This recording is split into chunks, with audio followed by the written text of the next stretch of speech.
Every day, most people encounter hundreds, if not thousands of random people.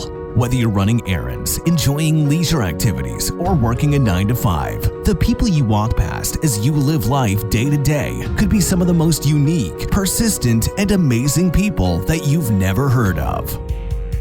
Welcome to the Get It Out There podcast. If you've ever been a people watcher or found yourself asking, what's their story? This podcast will showcase everyday people with extraordinary stories and experiences. We've all had moments that shaped our perceptions, views, and life choices. And we all have stories that make you think nobody is ever going to believe that. The Get It Out There podcast is an open mic platform, bringing awareness to the obscure, the unique, and the rarely talked about issues from regular people all around us. So join us as we help the world get it out there.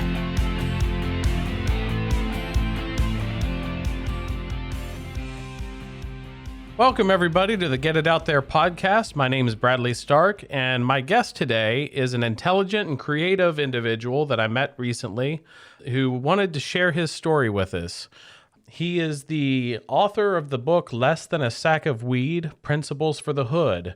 You can find it on Amazon by searching Less Than a Sack of Weed book. Please give a warm welcome to Cliff Green. Cliff, welcome. Thank you for being here with us today. Hey, I appreciate you, Brad. Thanks for having me on. Appreciate the introduction, and let's get to it. Let's introduce the world to the book, introduce the world to myself. Yes, sir. All right. So, like I said, you're the author of Less Than a Sack of Weed. We'll try to drop a link in the description for this episode.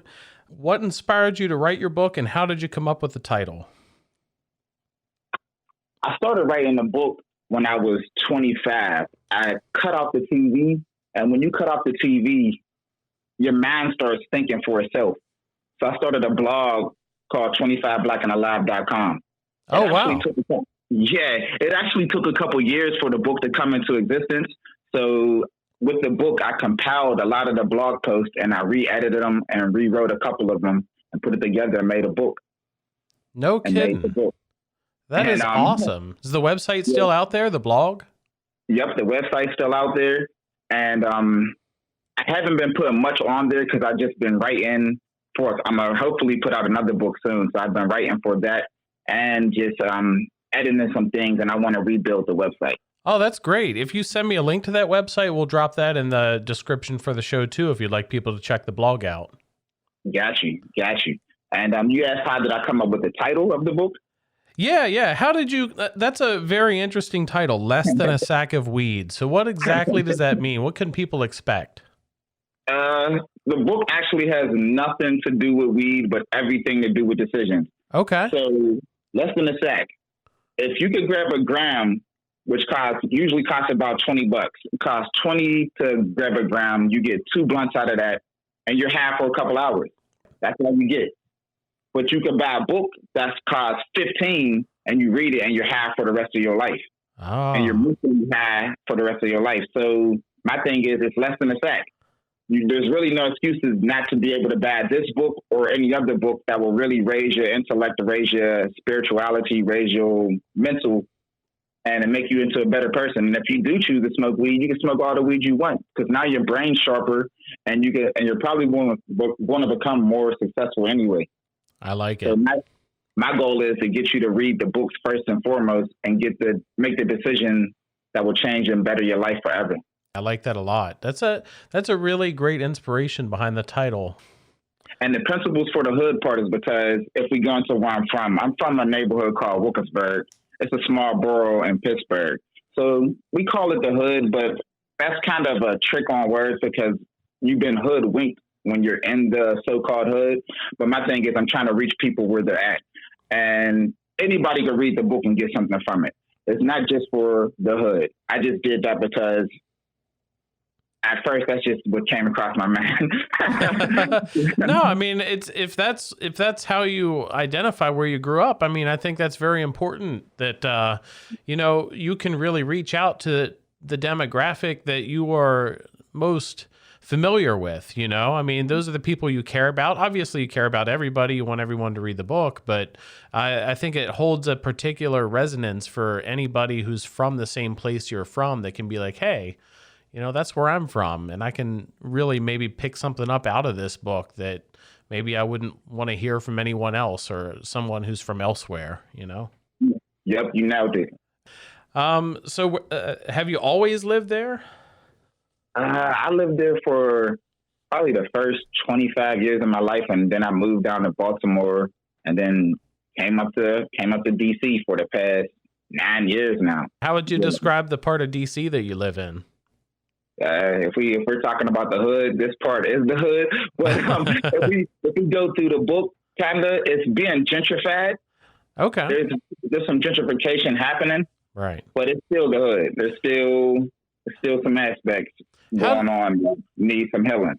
How do you feel about the gentrification? I'm always curious about the aspect of people who live in an area like that where changes are starting to take place. Do you feel like they're welcome changes, or the people? I mean, sometimes gentrification is not a good thing for locals because it makes things more expensive, Yeah, so when the prices rise and the regular everyday people can't afford it, then it's wrong. But if it benefits, if the neighborhood gets fixed up, cleaned up, and it benefits everybody, then it's good. But a lot of times people get priced out of their own neighborhood. You think that's what's happening in your part of DC right now? Well, DC in itself is just expensive, period. Yeah. DC, unreal. Absolutely. So do you think most of the people, most of your neighbors and friends, they feel like the gentrification is a good thing or a bad thing? The general consensus is usually bad. Especially if DC, like I was talking to somebody yesterday, and he was talking about, he just looked at a new building going up. I mean, it wasn't in my neighborhood, but he looked at a new building going up, basically for a studio. They want over $3,000 a month. Oh my gosh. Like really? Wow. How is anybody supposed to afford that? What do you think the average income is in your neighborhood? At DC, probably whatever the national average is. Yeah. I'm guessing. Probably well below $3,000 a month. Yeah. Or at least for what could account for rent out of that anyway. Yeah, that's just ridiculous, to be honest with you. Absolutely. So have you noticed anybody starting to move away or anything like that? Haven't noticed anybody move away, but I am seeing some houses go up, some new apartment buildings. They fixed up apartment building really right around the corner from me. I could look out the window and see it. We want to see what happens in the next year or so, because they're going up fast though too. Going up real fast. Changes in areas like that, they come out of nowhere, and they do happen quick. Let's talk a little bit about your background and what kind of circumstances you come from, if that's okay. That's cool with me. How would you describe your childhood? Were you guys poor or well off, or what was that like? Weren't poor, we weren't well off either. We had a great childhood though. Lived with both my mom, my dad, awesome. Two of my sisters, and it was great. But back in the day, there were thousands of kids on the street, and before all this technology, everybody went outside. So I have friends to this day that I still call, still hang out with, and we're all cool. Hundreds of kids on the street. We play. As a young boy, though, we're going in the woods. We're finding sticks. We're building clubhouses. We're doing everything you're supposed to do as a kid. Now they're going to live in the metaverse or something. Oh man, yeah, tell me about it. Right, they're going to be in the metaverse, and yeah. We were talking earlier at work today about buying virtual real estate and whatnot, and how crazy that is. People are spending millions on these virtual spaces. But to be honest with you, if you see that, you better grab some if you're able to, because it's just going to be the wave. Ain't no stopping or turning around. So if you're able to grab some of it, might as well. Hey, by the time you and me are in the nursing home, we might want some of it for our VR setting, Right. So, you mentioned being able to play as a kid, and you had a great time, and you're still friends with some of those people. What's one of your fondest memories? I got a bunch. One of them, my friend Donnie, because we used to make our own bow and arrows. And so we'll take a curved stick, or maybe a stick that ain't curved, and somehow curve it, use a string or use rubber bands, and make ourselves a bow and arrow. One time I'm coming up, and my friend was hiding around a corner. and he shot me like right above my eye. The reason why that sticks into me, because I just feel like there's always the Most High protecting me. Because it could have hit me in the eye. It could have hit me in the eye, but it hit me right above my eye. Wow. Like right above my brow. And it's just like, wow, there's always the Most High, some angel protecting you. That just sticks with me all the time. Donnie's my man to this day, though. That's my man. So I guess that kind of leads into my next question. What would you say are some of the biggest lessons you learned in your childhood? I guess one of them was don't shoot each other with sticks, huh? Right. And that's another crazy thing. As boys, we used to do the silliest stuff. Rock battles. Like, why are we throwing rocks at each other like that's cool? Right. But we just laugh at it. Like, it's actually silly, but we were having a blast. Right. We were having a blast doing the dumbest stuff. Did anything ever happen that's always stuck with you, or you always go back to that, or maybe something happens in your life and you go back to that time and remember that lesson? Like a childhood lesson that I've gained. Yeah. Actually, I guess my biggest childhood lesson, because most of them are still my friends, is I've always been true to who I am as a person. Yeah. I've never changed up. I've always been the same person. I've always been the same character, same heart. And when you stick to who you are as a person, you'll keep good people around you. If you're a good person, you'll keep some good people around you. Right. Did you have any experiences, living in the hood where you learned maybe some street smarts or something like that? You learned to stay away from certain people, or almost got in trouble for something that wasn't your fault or anything like that? That's one thing about growing up in these neighborhoods. They turn you into a detective, low key. When I walk by people, you can read their energy. You can read most people's energy, and it teaches you how to see who's right, who's wrong. It's just the way, it's like, I don't know, because like back in the day, some people have bad energy, some people have good energy. And being in that situation, you had to learn how to read it and learn who you wanted to be around and how to move and operate. And it teaches you later on in life, how do I want to move and operate? I could see somebody like, oh, they got bad intentions. I don't really want to be around that person. Right. Do you remember any one specific instance where somebody, entered your life at one point that gave off a really bad energy and you just knew better than to get involved with that person? Or there's plenty of times, like just there's a little park from the elementary school I'm from called Johnston. We call it the town, or J-Town. And we used to go down there and play basketball. And you knew this one person, I ain't going to mention, if he came to the park, somebody's fighting. Like, somebody's fighting or he's going to start something. This is just how it goes. Like, he's just that energy where he wants to try to bully somebody or I don't know, he had a negative energy on him. And a couple people did, but there was one in particular, like, he's about to start something. Right. He's going to start something. What would you tell a kid today that you see about to get into that situation? Well, as long as it don't go farther, you do have to learn how to fight. Like, stick to the hands before you go to these kids today are using weapons and all that other stuff. That's one thing about the hood back in the day, too. You had to fight. Use your hands. If you took an L, you came back. Like, you came back the next day. Either you fought again or you just took the L, but y'all were cool again. You could come back from a fight. Yeah. All this guns and everything is nonsense. So dead the guns and all that. Learn how to use your hands and take care of yourself physically before you get into all the other nonsense. But like in these situations, like a lot of it's for nothing. Learn how to speak, learn how to talk to people, and if you can, just be smooth and walk away from the situation without nobody having to be hurt or anything. What do you think is the reason that people go straight for the guns these days? It's been advertised and promoted like it's cool. It's been advertised and promoted like it's cool through TV, through the music. And these days, all you got to do today is come home, sit down on the couch and watch a movie or Netflix all day.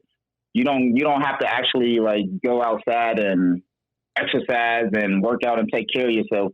So it's a bit of laziness too. Yeah. Laziness with a little bit of fear. You don't want to, you're scared to take an L because now let's say you take an L, everybody's recording it on their phone. So now people just like, instead of that, let me just go straight here and forget the embarrassment. Like before, you'll never see a time. You'll never catch a time where I beat somebody up or somebody gave me the hands, and you'll never catch that on the screen. But now these days, like people everywhere. Yeah, you could go viral really quick. Man, people are just afraid to have that embarrassment. Mm-hmm. I know it's a big thing for being a kid anywhere you are in any situation. You know, you don't want to be embarrassed in front of other people. Yeah, and it's crazy I brought that up because yesterday I was at the store and I heard a gal talking to his girl and he's like, I got my blick on me. And to me, I'm like, that doesn't make you sound tough. First of all, you're sloppy. Like, I'm not being shady. Like, yo, everybody, I'm about your health. Like, I'm about your health. But like, if you're going to just sit here and say, I got my blick on me, like, you scared of your hands? Like, Are you scared to use your hands? Like, don't be sloppy and just want to shoot somebody, but because you're scared to fight.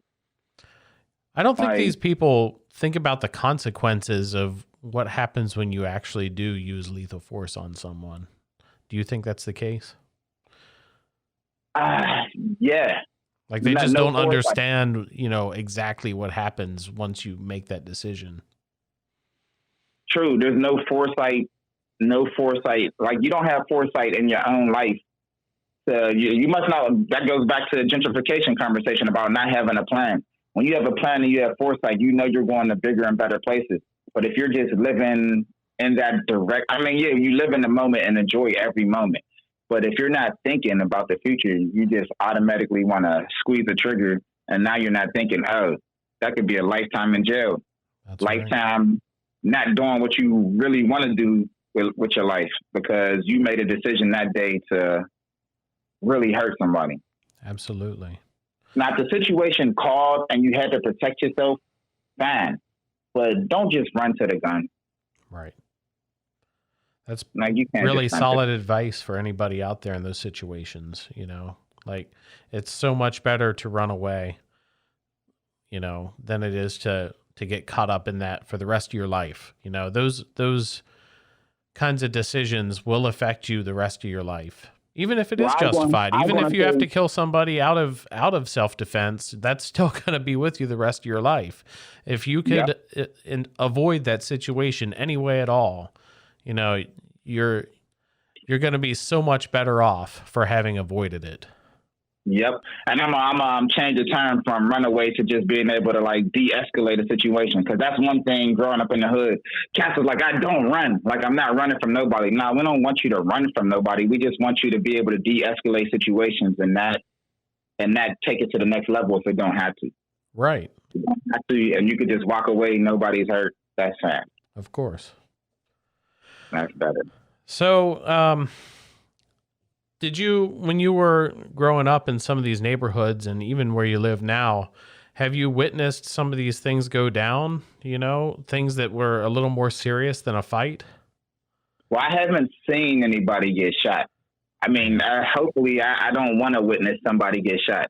There's been times where it looked like it's going to happen just being in certain situations growing up, but it's never happened. It never happened in front of me.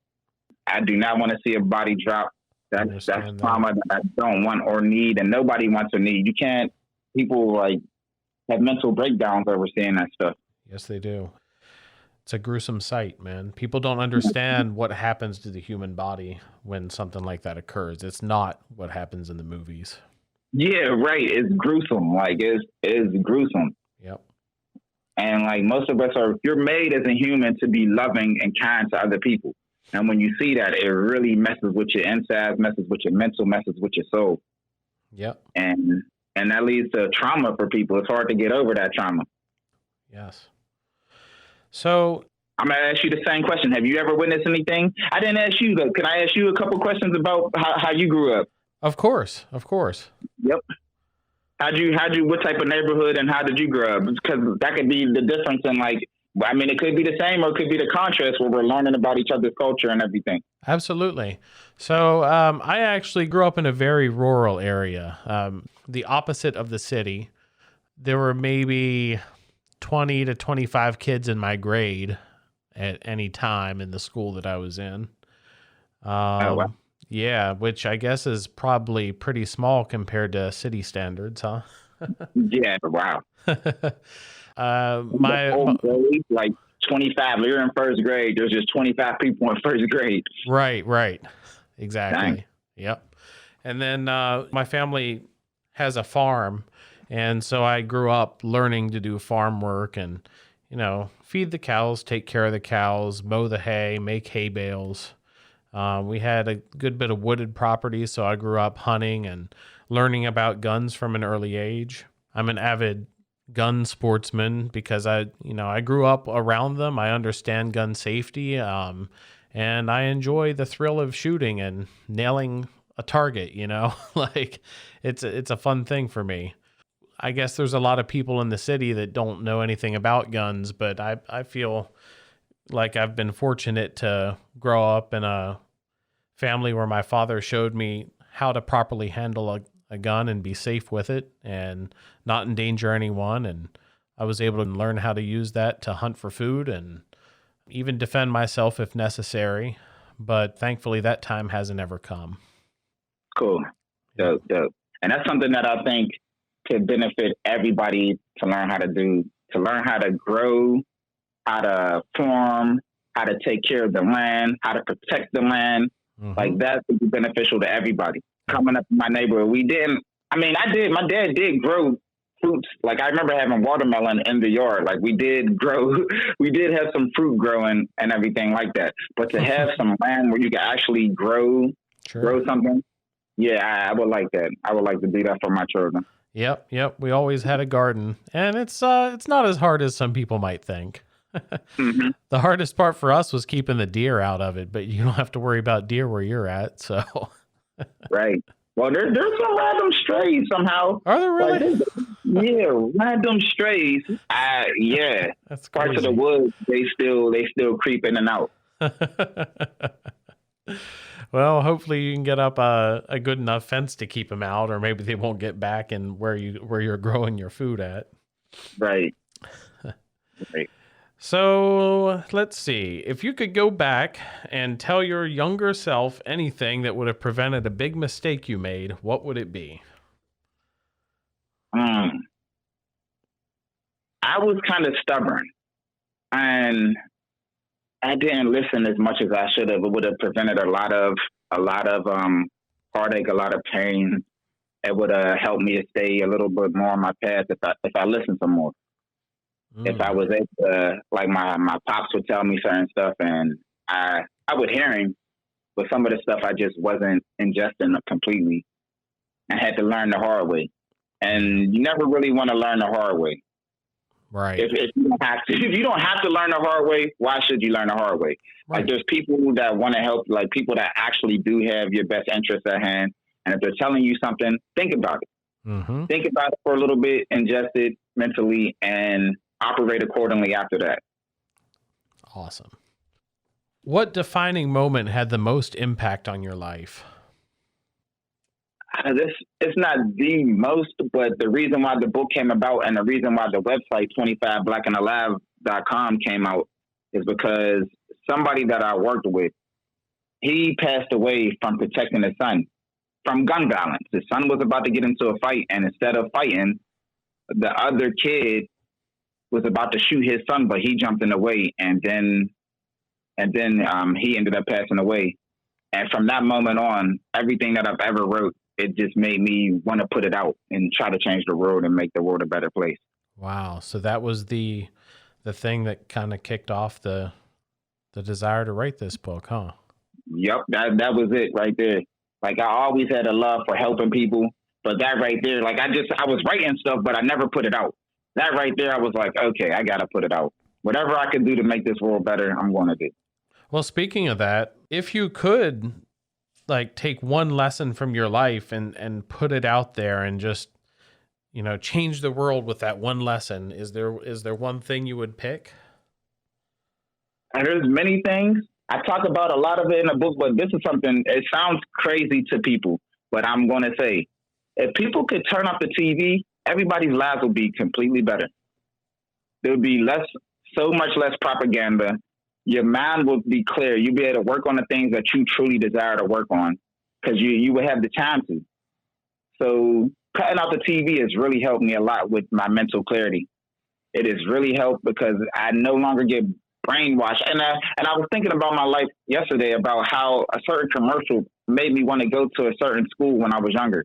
Like the propaganda and the media works. Like you don't think it's working, but it's working. Like it definitely does. The repetition of some of these commercials, the music that they play, the colors that they flash on you, have you want to go certain places when it was never your original thought. So cutting out the TV and cutting off, I don't completely cut out the music because I like old school music, but cutting off some of this music has really helped the clarity of my mind. And I think that will help a lot of people to be clear-minded. They'll be able to see their own vision because when you're watching TV, you're watching somebody else's plan. Yeah. There are so many distractions out there these days, so much noise and distraction that you can't really make up your own mind about anything. I feel like we've really seen this, especially the past few years in our country. The news channels have turned essentially to politics on either side. There's no neutral station that just reports the facts anymore. Everybody's got to put their own spin on it. Everybody's got to say what they think about it. We don't get to say what we think about it. We just got to listen to what they think about it. Yeah, what they think about it, and then they make the decisions that affect our lives. And like you were saying, with the distraction level, I've made a couple changes in my own life the past few years that I found have really helped me reclaim some of the time that I want in my life. And something as simple as turning off the notifications on Facebook. Like, I like to have Facebook because I like to stay in touch with all the wonderful hundreds of people I've met over the years, thousands of people from all these different countries. I'd like to stay in contact with them. But there is so much noise on there. And just by turning off the notifications so that my phone doesn't buzz every time somebody clicks like or reacts to something or comments on something, that has saved me so much time and mental preservation, like I devote so much less effort to Facebook based on that one simple thing. And it's made a huge difference in my productivity. That will definitely change your life. Like I completely log out of all social media until it's time for me to post something. There's times where I'm bored and I'll go back in and maybe look at some things, but I know for a fact that thing is the biggest distraction. Yeah. The biggest distraction. You'll get on there thinking, oh yeah, I'll just spend a couple of minutes. An hour or 2 hours go by and now you've been sitting there scrolling on your phone. That's right. For a couple hours that could have been used to something productive, but you just got caught up because these social media sites study our minds, how our brains move, our psychology and everything. So the way they got it set up, the algorithms and everything they got set up, the sounds, all that is made to keep you connected at all times. So when you that's a good thing for people too. Detox from the social media. Yes. Just detox from social media. Just get out. It do you wonders. Yes. If you sit and total up how many hours you waste every day scrolling through meaningless videos that have no impact on your life, look at how much time you can reclaim. How many times have you used the excuse, I don't have time to do that, or I wish I had the time to do that? Then take all that time that you spent scrolling through things that have no impact on you at all and see if by reclaiming that time, if you could make some progress that you want in the areas of your life. And that's what I talk about in the book as well, about getting your time back. Like with this book, I don't want to just people read it and follow me. I want you to get your time back to maybe I'll be reading a book from you too. There you go. Because if you put your time to the things you like to do, like people are like, I don't like to read or write. You probably do. You just been stuck watching TV because if you think about it, everything you watch on TV has been written by another man or woman. Yes. So you really do. You like the way people write, but you're not catching it in yourself. You do like to write. You do like how stories are played out. And you can tell them same stories or even better stories when you learn to think for yourself. Yes. So when you get your time back, so much different things open up for you. Yes. try to make sure, I think a good piece of advice is to try and make sure that the information you're consuming is doing something for you.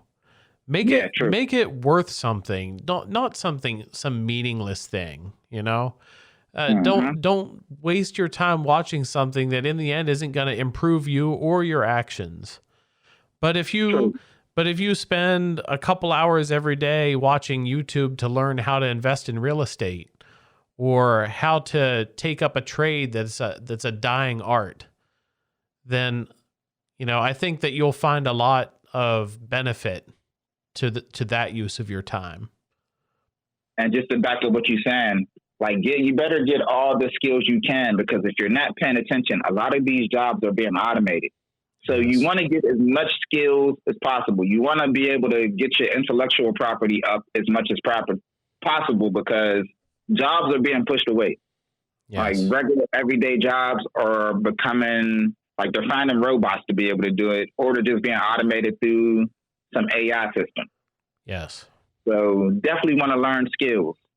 How do you think the job market is in the hoods? A lot of people say that the reason the hoods are so bad are because the people can't find work to keep them occupied. What do you think about that notion?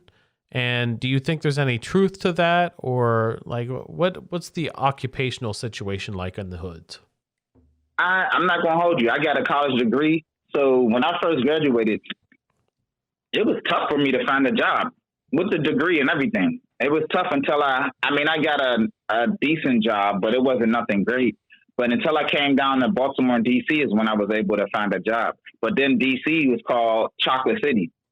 But yeah, so it's different. There was more jobs and opportunities for so-called Black people. So it's tough depending on where you're at. It's definitely tough. And along with jobs, there's food deserts in the hood. Only food spots we have is fast food. And then again, the fast food messes with your body, which is going to mess with your mind, which doesn't allow your mind to think clear enough to see through the nonsense that they're always pushing on people. So do you think there's a demand for healthier foods there? Do you think people want better places to eat in the hoods? Or do you think the overwhelming majority are content with the fast food, maybe just for the simple fact that it's cheaper? Or what do you think the reasons are behind there being only fast foods? I think people want it, but sometimes you just don't know any better, especially if you've been in certain neighborhoods and you just never really were able to explore out and see different things. You might not know any better. A lot of people don't know any better, don't know that a lot of the food that they eat and deal with is destroying them physically and mentally. But I think people want better around them. It's until you learn what that better is. Are there any food trucks that visit the hoods? That's a good question. I don't see any around here in Southeast DC. I don't see them, but there could be, because there's a lot of people from the hood that see the opportunities that they need, and they do start food trucks and food companies. It just doesn't get the mainstream shine that it needs, so that a lot of people can see it and support. Right. Well, so I wouldn't say that this isn't. There are people that are trying to bring the good food and healthy eating lifestyle to certain neighborhoods and populations. It's just it doesn't get the shine unless you catch it somehow on social media. And yeah, sounds like a good job opportunity for somebody out there who's looking to really find a way to leverage their situation in life. Yep, it's good entrepreneurship opportunity. Definitely. And that's one thing. I see the hood as opportunity, because there's always room for improvement. And that's not even just the hood. That's everywhere. There's always room for improvement, but definitely in the hood across America, there's room for improvement. You just got to see it as such. Yep. Do you think there are income out there to support those improvement opportunities? Like if someone brought a food truck to the hood in DC, do you think there's people there that would pay for it? Yeah, as long as it's reasonably priced and the food's good, you'll have continued business, because that's one thing, we like good food. Give us good food and we'll like it. So as long as it's a reasonable price and the food's good, it's definitely a good opportunity. Are people eating out mostly there, or are they going to the grocery store and cooking at home? I couldn't answer for a general consensus. I really don't like fast food to be eaten at all. Most fast food, unless you're on a drive-by situation where you have to grab something real quick or you're traveling, most of that fast food got to go. I won't answer for everybody because people do cook for themselves. Like, I'm not going to act like it's all death and destruction. There's definitely positive things and positive people in the neighborhood. Right. It's just, I want the stuff like, I ain't even going to give them no name, but the fast food spots to dang on, get out of here with the poison. Yeah. Get out of here with the poison. What's your perspective on safety in the hoods? A lot of people from backgrounds that maybe they didn't grow up in that kind of area would be afraid to find themselves in certain neighborhoods in Washington, D.C. because of the unknown.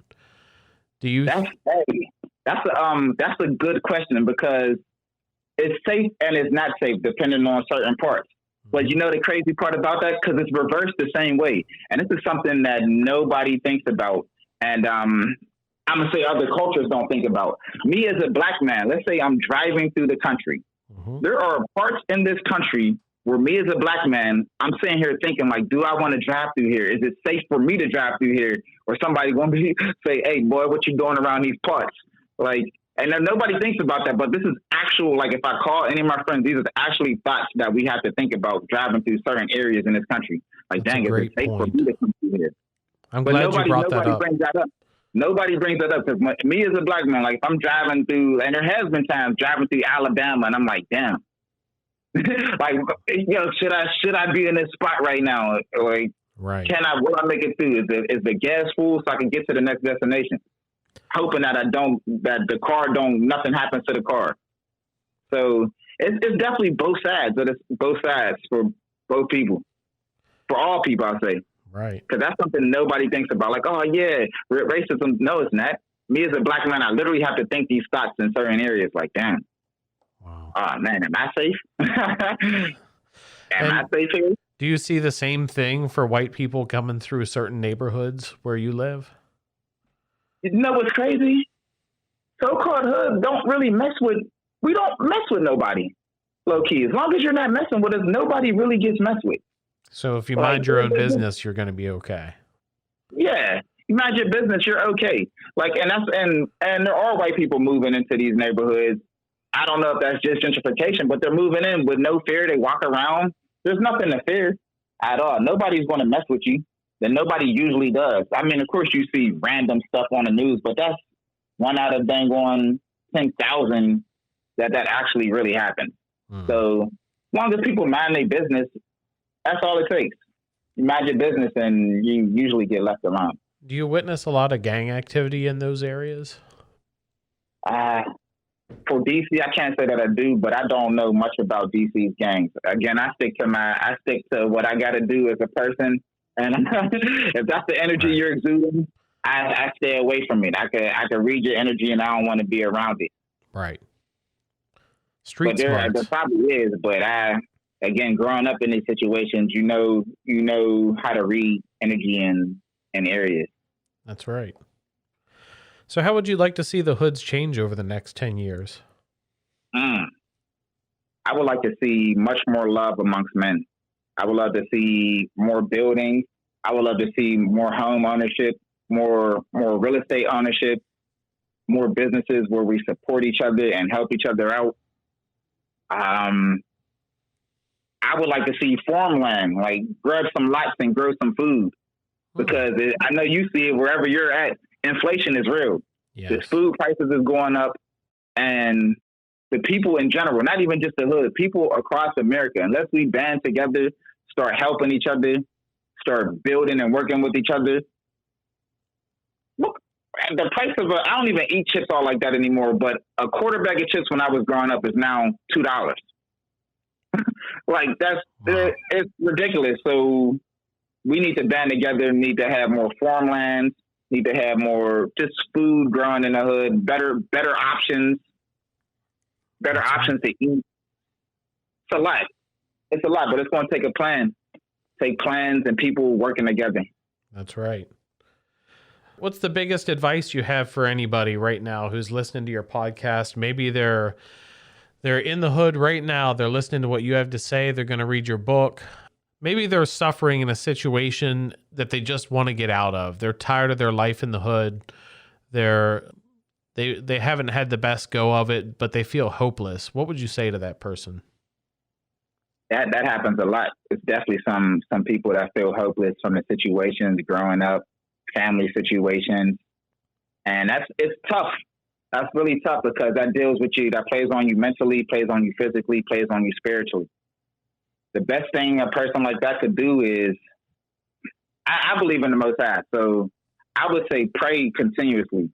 Sometimes it might not seem like it works, but I would say pray continuously. And with your prayer, though, always write a plan. Get you a notebook, get you a journal, whatever you need. Write a plan. Look at your plan every single day and execute your plan. If you have it and you have a desire to do something and you want to get out and get into a better situation, you can make that happen. You just have to be serious about what you want to do and take those steps into doing it. So get you a notebook, write a plan, get you a planner as well, like an organizer, and stay in it and follow the steps. And every single day, and like back to our TV conversation, like you're going to have to, like a lot of that stuff we're doing to run away from reality. You're going to have to take the harder route. And I have something in here called go hard or die easy. You're going to have to go the harder route, which yields bigger results. Like, yeah, it's hard to turn off the TV and sit there and read books and everything. It's easy to turn on the TV, but the TV doesn't lead you to anything. So you're going to have to go the hard route and build yourself up and put yourself in a situation where your life is better. You're in a better situation physically, mentally, spiritually, and hopefully financially. So stick to your plan. That's what I would say. Make a plan and stick to it. I concur, man. I see so many people these days, all they want to do is complain. They don't want to take the actual steps to make a change, you know? Mm-hmm. You can't go anywhere if you don't take a step. You can't just sit and wish for a better life. You have to work away at it. Take the smallest thing that might improve your life and make it happen. Put everything you've got into achieving that. It doesn't have to be a huge goal. You don't start with like step 1, getting out of here. If your goal is to get out of there, step 1 should be start selling off some things you don't need. Step 2 should be start packing things up. Step 3 is start finding a way to acquire a house out of there or some place to live. Maybe it's just rent, save up the rent money. Step 4 or 5 is make the move, It's a step-by-step process, but you can't just sit there and say, man, I wish I didn't live here anymore and expect to just magically phase on over. Yeah, it never works like that. It takes action. Right. It takes action. And the thing with that too, a lot of people are stuck in fear. Fear will hold you back from accomplishing things that you want to accomplish, but you'll never know. Like if you live in fear and you don't go towards what you really want, then you'll never know. Instead of thinking you never fail. You always learn a lesson. That's so right. I would say lose the fear, go for it. Yep. And let's say you don't accomplish exactly what you want. Now you learned the lesson from that situation and you're going to move better in the next go around. Right. So don't live in fear and go for it. Absolutely. Put some effort into figuring out what's causing that fear, what steps you can take to prevent that fear from coming to fruition, and then take those steps too. True. But that takes with knowing thyself. You have to know thyself, learn thyself, and hopefully you'll heal thyself when you learn the things about yourself. And you can do simple meditations every day, sit there and think to yourself, go in a quiet room and let your mind work. Let your mind work. And write it out. Write your plan out and execute your plan. Yep. Cliff, what would you say to the listeners who might hear this podcast that don't have any idea what hood life is like or what it's like to grow up in those scenarios? Maybe they just don't understand. What advice would you give that person to have a better understanding of what other people are going through? I wrote a book right here, Lesson It's Like a Weed. It will give you an understanding of some of the things that's happening. And it'll open up your mind to different scenarios and maybe see why some of the things you think are the way they are of It'll show you why they are and how they could be fixed. I concur. I read, for the listeners out there, I read Cliff's book. I got through more than half of it in just a few hours, and I was so inspired by it that I really wanted to invite Cliff to come do this podcast. Thank you, Brad. Appreciate that. Absolutely. It's been a pleasure having you on here. Then again, we're from two different, like we said, we're from two different childhoods, upbringings, and everything. The book's for every single body. It's not just because it says Principles for the Hood. Like, this is for everybody to learn something. Like, Absolutely. whether it gives you some type of motivation or whether it puts some insight into what's happening in these neighborhoods. Yes. Everybody can learn from it. That's right. I appreciate you, Brad. So I met Cliff in his current job, but it seemed like he's not really planning to do that for the rest of his life. Cliff, before we go here, what's next for you? You are right about that. I do not want to do it for the rest of my life. And hopefully, I'm not going to say hopefully, prayerfully, because I'm working on executing the plan. More books. I want to become more of an owner in everything that I do. Me and my brother have a business that we're working on. I have two businesses. The first one's with my brother Rob, called Green Franklin, and we're working on business consultations and fitness. So we're working on that at the moment. And then another one's more of a real estate development company with some other boys. Nice. I'll have to get with you about that. Find out some more information. Yeah. I'm starting to get into real estate investing myself. Yep, and that's one of the moves. We have to learn these skills before the world completely switches over. And these are things that's been happening for a long time, but we have to get to it. And whatever information you can share, I'll share what I learned with you as well. Sounds great.